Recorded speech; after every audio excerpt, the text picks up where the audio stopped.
In the following tutorial, we want to show you the various settings of the gauge.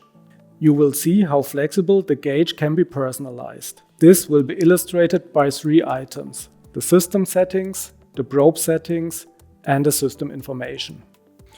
Let's start with the system. In the submenu of the system, we see all options how you can customize your gauge, starting with the system language, the display settings, the so-called buzzer, the power saving options, the unit in which the measurement is done, the pin, and of course the date and time, as well as the individual adjustable soft key. And last but not least, resetting to the factory settings and the format memory option. Let's start directly with the language.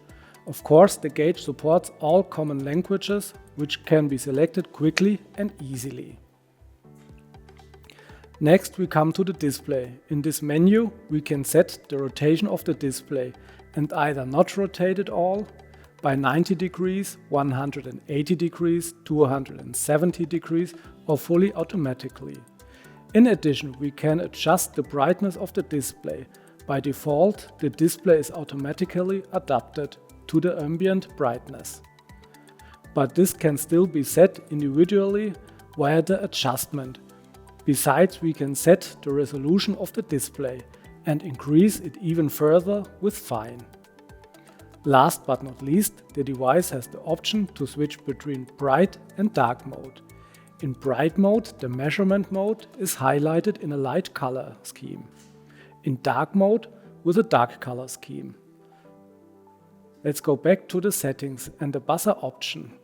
With the so-called buzzer, we can adjust the volume of the device for the measurement itself and the button tone.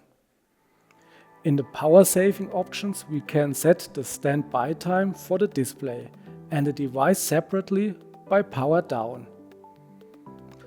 This is after how many seconds of inactivity the display and the device are automatically put in sleep mode. In the unit, we determine in which unit of measurement the device outputs the measured values. Here we can choose between micron and mil. With the pin, you can lock all relevant functions of the gauge for measurement setups, like the limits or the adjustments. Let's go into further system settings. Next up is the date and time option. As the name suggests, we can set the date and the time here. Then let's go to the settings of the soft key. We can assign the quick selection functions, start adjustment and switch to next area to the soft key.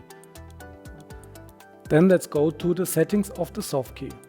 We can assign the quick selection functions, start adjustment and switch to next area to this soft key on the right side of the navigation keys. And finally, the factory setting and format memory options. This means that we can restore the gauge's factory settings at any time or even format the entire memory. You can see you have various settings to individualize the gauge exactly for your needs.